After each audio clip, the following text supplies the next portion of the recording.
Welcome to Becoming Her. Your new space for confidence, growth, and real conversations. I often think about if I could go back to my younger self and I could give her all the advice that I've learnt today, what advice would it be?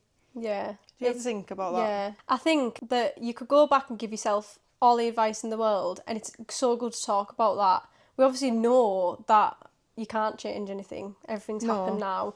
But I think it's such a good topic to broach because there might be young viewers watching this and they might learn something from it. Or sometimes it's good to reflect on what maybe you would have done differently, even though it's like the butterfly effect, isn't it? You are where you are because of the choices you made.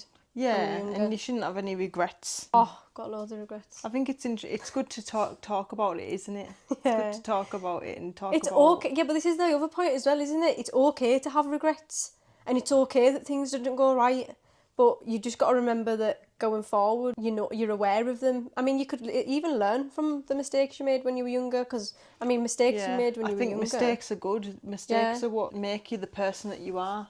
Yeah. They make you stronger, you learn from them. You've got to make mistakes. And I think it's, even if you're not a younger viewer and you're maybe our age, like in your late 20s, maybe in your 30s, even 40s, like kind of broaching the subject and reflecting on where you maybe went wrong in your youth at this age is good because you've still got so many years ahead of you. Yeah. And you maybe will learn from them mistakes. And then us talking about it would be helpful as well because people could learn things up. Exactly. And bring things to the surface and make you reflect. And people could learn from our mistakes, like what mistakes we made that they maybe never made. Yeah.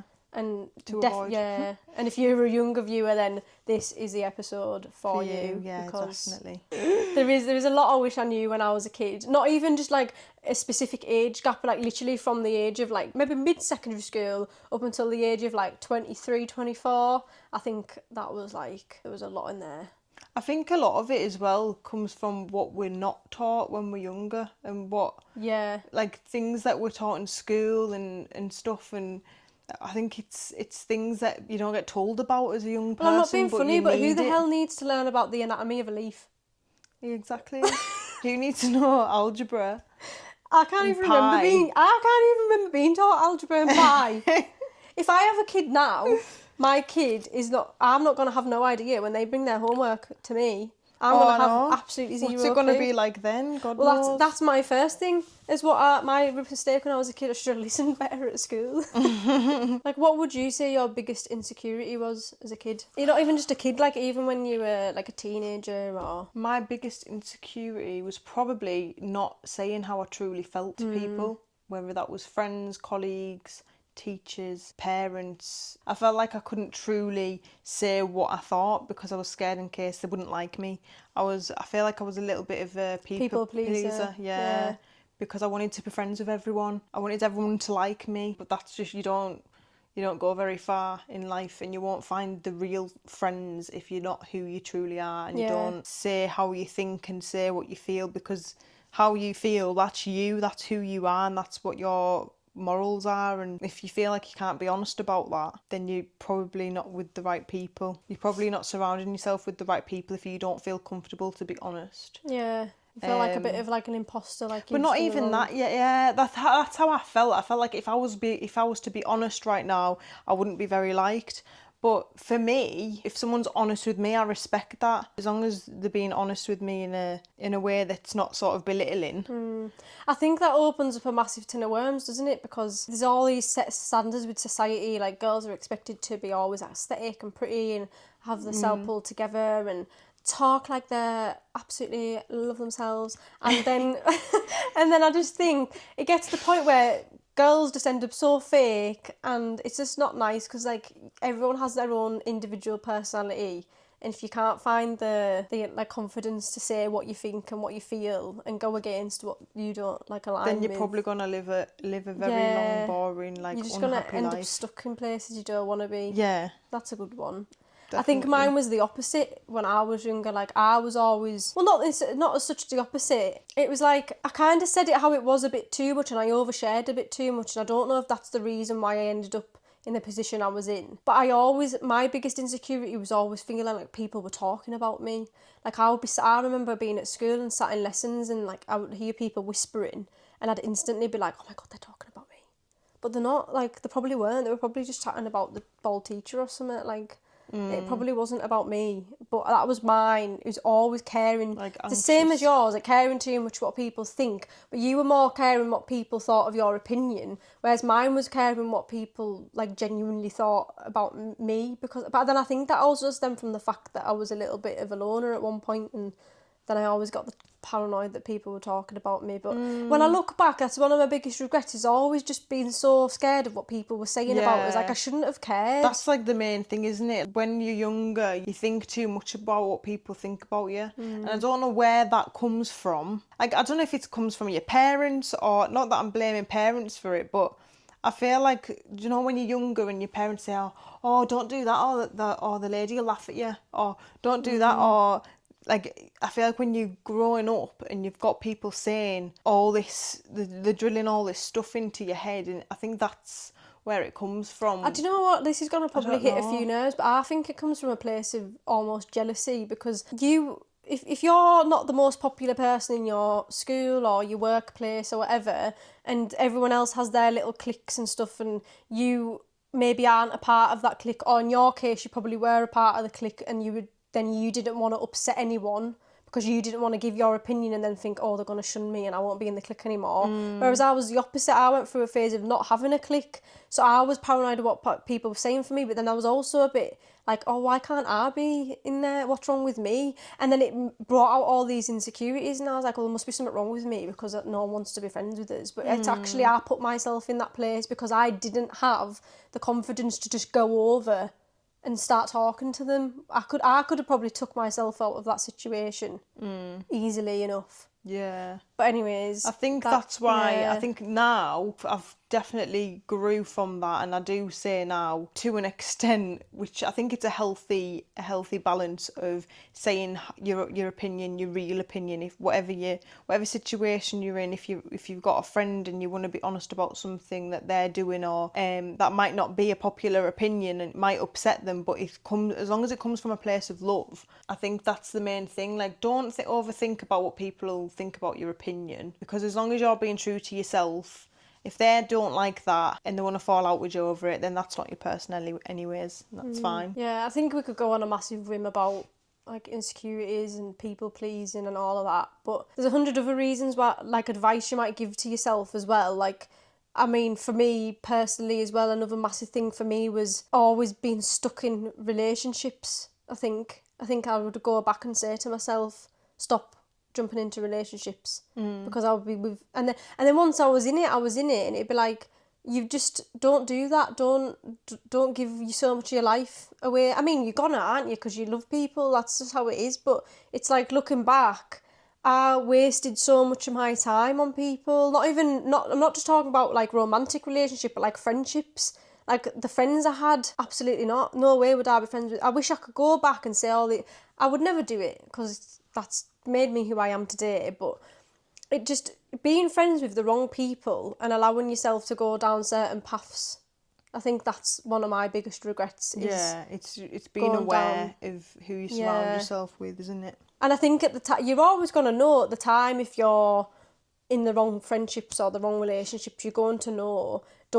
My biggest advice to me would have been, don't sit on it. If you've got a bad feeling about something, Then you're probably right. Then you're right. If you've got an instinct that something's not right, or you just have this feeling, or you're second guessing something, like maybe it's a friendship or a relationship or a job or anything, that's probably my biggest piece of advice I'd given to myself when I was younger. Trust your from instincts. Being younger up until being older, is trust your instincts. If you're not happy in a relationship or a friendship, or don't waste your time in it. No, just get rid. Just move on, because then you're just going to waste so much time. Yeah, you can waste so many years of being stuck in something that you're not happy with. Definitely. And it does come from a place of like that insecurity a bit, I think. Yeah.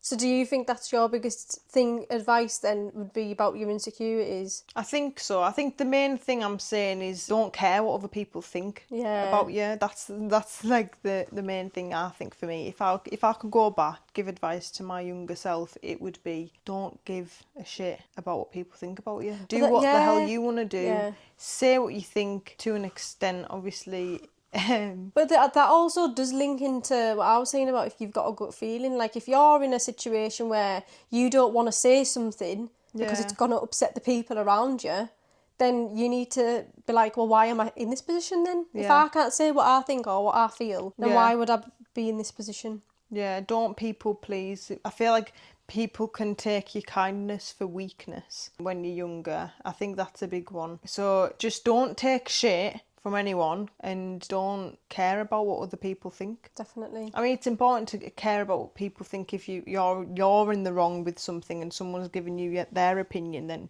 like you've got to care to an extent. But if it's holding you back from doing things you want to do, then I'd recommend you to just not care about what people think about you.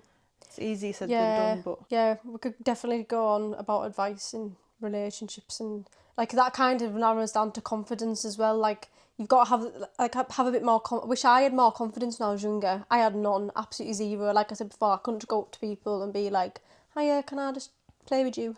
Like it would like even as I got older, it's like it's the confidence to be able to have like confidence in your self-worth as well. Like being able to be confident enough to say, I don't deserve to be in this situation. It comes from how you feel about yourself. If you're comfortable in your own skin, you're confident in yourself, if that's gonna show, you'll be confident in the outside world as well. Yeah, like this is a little tiny kind of personal thing for me, which I think can actually give a lot of advice if you are a younger viewer or whatever, even now, because it could happen now. But when I was younger, for the last few years of secondary school, I was in a relationship and he didn't like me dressing nice. I couldn't straighten my hair or wear makeup to school because if I did, when I got home or if I went to his after, he'd be like, why do you straighten your hair for school but you don't straighten it for me? Or why have you got makeup on for school? Who are you trying to impress? So we got to the point where I would not wear it for school. I wouldn't make an effort for school. I'd go looking like an absolute dog to school with my minging glasses on, with my hair all just messy and no makeup on or anything. And I think that actually really put me in a position, like a lower position, because not only did it knock my confidence when I was in school because I felt like I couldn't talk to people because I always felt like I looked rotten, but it also probably put me in a position where people maybe didn't want to talk to me because they probably thought, fucking hell, what she dressed like that for? But I do look back and that is the biggest, I think, thing advice I give is don't let other people's opinions or your situation affect how you bring yourself across, like you just said. I wish I'd have made more of an effort at school to look nicer. I can't remember ever seeing you looking like a bloody tramp. You're probably not to you, but in my personal opinion, like I could have straightened my hair every day. I'd have happily straightened my hair every day for school, but instead I just whacked it up in a ming and bun. But like, probably why your hair's in such good condition now, though. Maybe, yeah, because I didn't shove the straighteners on it every day. But yeah, that's just a little personal bit of advice when it comes to confidence for me, I think. I think when we were younger, social media wasn't as big as it is now. No, it wasn't. I think a lot of kids these days compare themselves a lot to people on social media, but we didn't really have that, did we, back at school? Like we kind of had each other to compare ourselves to. I remember when Instagram came out. It was like our own little bubble. Yeah, but then that's the thing, like you were just, the only thing you had to compare yourself off, I suppose, was other people at school, so we didn't have all of the fancy makeups and the hairstyles back then, so I suppose that's why you probably think that I didn't look that bad, but if I went to school now, looking how I did then, Jesus, I would get ripped into. I know no one seems to be going through like the ugly stage anymore. No, because they're straight in with the TikTok, bloody Sephora, bloody all the Sephora skincare and that, God. It's mental, isn't it? But yeah, so definitely a biggie when it comes to confidence and stuff like that. Yeah, don't compare yourself to people on social media. A lot of it's fake, a lot of it's edited, a lot of it's filtered. Definitely, yeah. And yeah, I think that's another thing. I think that is actually, looking back, is a blessing for us that we didn't have that. Yeah. Because I couldn't think of nothing worse than feeling like I was going to school every day feeling fat just because I was a little bit bloated as a kid. I know. But yeah, I do feel sorry. There's a lot of pressure on kids, isn't there? No, when I say kids, I mean like The pressure young continues, adults. yeah. I think we've talked a lot about kids, but the pressure continues as you get older, definitely. It's not just something that I think we were so lucky not to have it as kids, but I definitely feel it now with the social media and stuff like that. But then it's not just about looks either. It's like we're all, even in your early 20s, you're all pressured into feeling like you need to have this mint career and like, oh, you need to go to Settle university, down. you need to settle down quicker, like the direction that you're taking in life. It's very much like... I feel like this again goes back to the advice we'd give to ourselves, our younger selves. It's like when we were young, and it's the same for everyone really. It's like a generation thing, but we're kind of taught that that's what you have to do. You have to you go old, you go to school, you go to uni, whatever. You get a degree or like do an apprenticeship or whatever. Meet someone, get married, have kids in that order. It's like I genuinely thought... And I think that's why we yeah, all put pressure on ourselves to do that. And then when we see people doing it, friends that we went to school with, and they're settling down, they're having kids, some of them are on their third child, some of them are on the fourth, exactly. they're married, and it puts just a lot of pressure, I think, on the people that are at the same age that aren't quite there. Maybe something's happened in their life and it's knocked them back a bit, and it's like, I think we put a lot of pressure on ourselves, don't we? I think when I was like probably 15, I thought by this age I'd be married with 2 kids. Yeah, I did. At 27. I think a lot of people probably did. But absolutely not. You don't need to be married with 2 kids at 27. No. You could be single, you could be living on your own, you could be in a relationship and just happy living your life. But then it also, I think, as you were saying then, it works the other way around. There's a lot of people that had, like, I don't know if you remember, but there was a lot of people that we went to school with that had kids right out of school. And that's not a bad thing. Like it's looking back, I know that people would probably never say my advice to you is don't have a kid at this age, but everyone is in a different time frame. You shouldn't be time stamping it or whatever. You just kind of need to think like everyone's got their own sort of path, haven't they? Everyone's timing is totally different. And I think when you sit there and say, there's that saying, isn't there? I don't know if you're religious, but there's that saying where if you make a plan for yourself, God laughs, because he's already got a plan. The universe already has a plan for you, for your life, and if you're not in a certain place, that's for a reason. Yeah, it's like I always say about the butterfly effect, like everything happens for a reason to get to where you are. If one thing changed at one point, you wouldn't be where you are now, but then that's not to mean to say you couldn't go back and give yourself a bit of advice.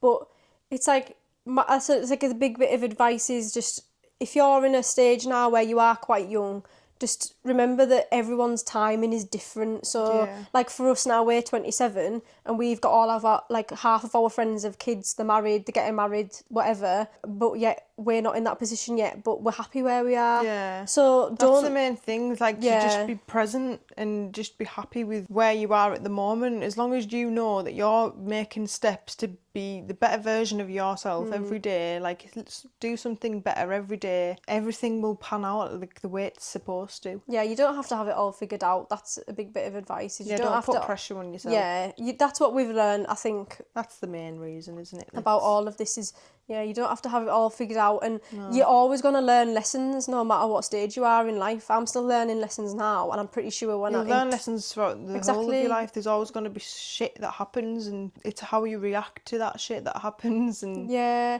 and it's like, I think as well, this whole conversation that we've just had, the advice, have you not noticed it changes for each age gap? Like, and that's always going to be the case. Your advice is always going to change. When you're in secondary school, the advice I would give you is going to be totally different to the advice I'd give you as a teenager or as a in your 20s, and then the advice I give myself now is so different. But I think all situations are similar, but not. You could go back and look and give yourself advice when you were a kid, but you could take that advice on now as well. Still something to think about. Yeah, I think the main thing is, I think just move through life unapologetically yourself, be you, and don't care about what people think. Yeah. You're not late, you're learning. Yeah. Yeah. You're never late. You're never too late for anything. You're learning. So even though we've chatted about this and we've said about advice would you give to yourself when you're younger, some people will probably be like we said earlier, does this episode even have a meaning? Yeah. Because you can't go back and you can't give yourself any advice, but it's good, I think, sometimes to reflect. It's more so for people, I think, watching that is of a young age, is a young adult, and maybe it like wasn't the same place that we were at. Yeah, so if you're So if they can listening take and you advice are at from these it. early stages, Yeah. then we hope that the advice that we've gave, like what we'd give our younger selves, could enlighten you a little bit. Yeah. And also, if you're watching and you are our age, please go in the comments and comment the biggest piece of advice, or even a few bits of advice you'd have gave your younger self, because if there's people that are watching that are in primary school, but in secondary school or late teens, early 20s, they might watch this and take And it'll that help advice. them. Yeah, Yeah, that's I think the definitely. whole reason we did this episode. Yeah. Because it's nice to be able to help others as well and see where maybe you would have did things a little bit differently. Yeah. But we're still grateful. We're grateful. I'm grateful. So grateful. Even though I went through a lot, I had a lot of shit happen. I'm still so glad for where I am now. Yeah, And I'm glad definitely. everything happened the way it did. I sometimes do sit and reflect and I'm like, oh, why did that happen? Or why did I do that? What shan? But I think, well, no, because if I didn't do that, I wouldn't be where I am now. Exactly. So thank you for watching episode 8 of our podcasts. We hope you enjoyed it and took something from it, and we hope to see you again soon. Yeah, and don't forget to hit like and subscribe. We're still growing, and we hope that if you do enjoy this, you could leave a comment or give us a follow on Instagram even. It's really appreciated. And we'll see you next week for episode 9. Bye.